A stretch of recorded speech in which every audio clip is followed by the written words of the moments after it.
ഒരു ചെറിയ കാലയളവിനുള്ളിൽ പെട്ടെന്ന് ഗണ്യമായ മഴ പെയ്യുന്ന ഒരു തീവ്രമായ മഴയാണ് മേഘവിസ്ഫോടനം.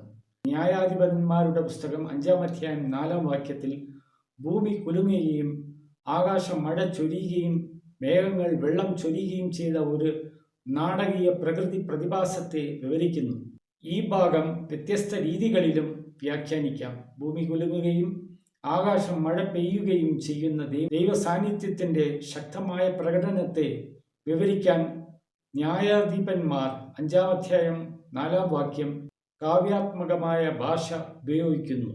മേഘങ്ങൾ വെള്ളം ചൊരിഞ്ഞു എന്ന പ്രയോഗം ഒരു കനത്ത മഴയെ സൂചിപ്പിക്കുന്നു.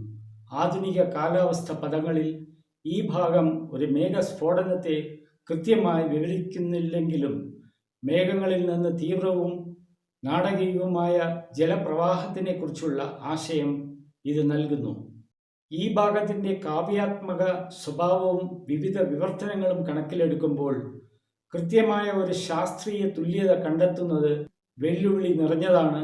എന്നിരുന്നാലും ഈ വിവരണം ഒരു മേഘസ്ഫോടനത്തിന് സമാനമായ പ്രധാനവും തീവ്രമായ മഴയുടെ ആശയം ഉണർത്തുന്നു.